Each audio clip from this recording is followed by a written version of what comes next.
Welcome to the Slop Temple. We pray this video helps.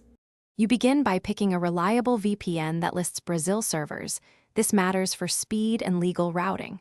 Once you have an account, sign in on your device and install the official app. Don't use third-party clients.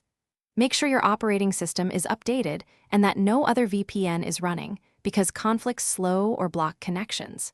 Next, open the app and locate the Brazil server list. Since connecting to a geographically closer or less loaded Brazilian node improves latency and throughput. Once done choosing Brazil, select either a specific city server or the recommended best performance node. Specific cities can matter for local content. Next, set the VPN protocol. WireGuard offers faster throughput, while OpenVPN is more compatible. Make sure to enable the kill switch to prevent traffic leaks if the VPN drops.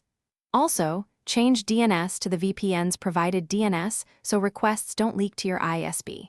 Finally, confirm IPv6 is disabled or protected. That prevents accidental leaks. You now connect to the chosen Brazil server and verify success by checking your public IP and attempting the Brazil-only service you need. If performance is poor, switch to a different Brazil node or change protocol. Sometimes obfuscated or stealth mode helps if networks block VPNs. Make sure to clear your DNS cache and restart the app or device for persistent issues.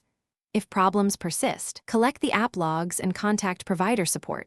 Logs help them diagnose routing, authentication, or handshake failures quickly. Thanks for watching.